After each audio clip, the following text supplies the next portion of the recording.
এটি একটি ভয়ঙ্কর রাসায়নিক পদার্থ যেটি স্পর্শ করলেই মারাত্মকভাবে ক্ষয় করে দিতে পারে। ঠিক এমনই এক ঘটনায় ফায়ার সার্ভিস একটি কল পায়। একটি ট্যাঙ্কার ট্রাকের ভালভ থেকে প্রচুর হাইড্রোক্লোরিক অ্যাসিড লবণাম্ল বের হয়ে রাস্তায় ছড়িয়ে পড়ছে। দমকল কর্মীরা দ্রুত আশপাশের মানুষকে সরিয়ে নিরাপদ স্থানে নিয়ে যায়। এদিকে অ্যাসিড মাটির ওপর দিয়ে ছড়িয়ে পড়ছিল। যদি এটি ড্রেন বা নালায় ঢুকে যেত তাহলে পরিস্থিতি আরও ভয়াবহ হতে পারত। তাই তারা কাছের গাছের পাশ থেকে মাটি এনে অ্যাসিডের প্রবাহ থামানোর চেষ্টা করে।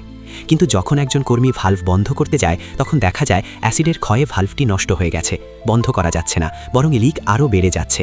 বিপজ্জনক পদার্থ সামলানোর বিশেষ দল তখনও পৌঁছয়নি। ঠিক সেই সংকটময় মুহূর্তে একজন দমকল কর্মী নজরে পড়ে কাছেই একটি মাটি ভর্তি ট্রাক। সে দ্রুত গিয়ে ট্রাকটি থামায় এবং নিজেই চালিয়ে অ্যাসিড ছড়িয়ে পড়া স্থানের দিকে নিয়ে যায়। এরপর ট্রাকের পেছনের অংশ তুলে দিয়ে প্রচুর মাটি ফেলে দেয়, ফলে অ্যাসিডের বিস্তার আটকে যায়।